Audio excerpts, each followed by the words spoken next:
Сотрудники МЧС проверяют бдительность и реакцию детей. В ход идет кнопка пожарного извещения. Сигнализация срабатывает, ребята один за другим приступили к эвакуации. На это дается 3 минуты. По истечении времени старший инспектор проходит по помещениям, чтобы убедиться, что в здании никого нет. Помещения все пустые, обошли, комнаты были все пустые, все вышли благополучно, эвакуированы люди. Дети среагировали оперативно, все собрались на плацу и ждут дальнейшей команды. Опустевшее здание инспекторы проверяют на наличие средств пожарной защиты. Система ОПС в норме, указательные линии есть, а с ними и щитки с огнетушителями. Долго искали план эвакуации, нашли.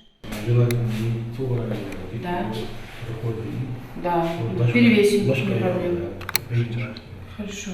Осмотрев комнаты, сотрудники проводят профилактическую беседу с детьми. Им разъяснили действия по инструкции пожарной безопасности. Рассказали, что в условиях ЧП грамотная эвакуация учащихся облегчает работу спасателей. Дали несколько полезных советов и на примерах объяснили последствия хулиганства.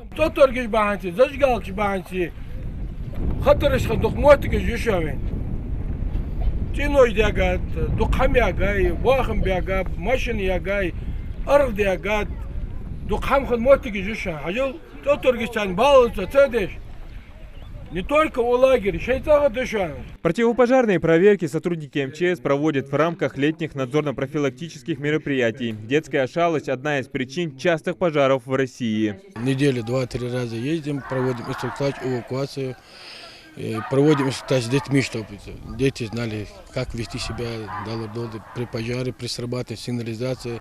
По данным МЧС, последние 5 лет пожаров на социальных объектах региона не было зафиксировано. Во многом такого результата удалось добиться благодаря тщательно проводимой профилактической работе. Адам Гулоев, Асхаб Илакиев, Новости 24.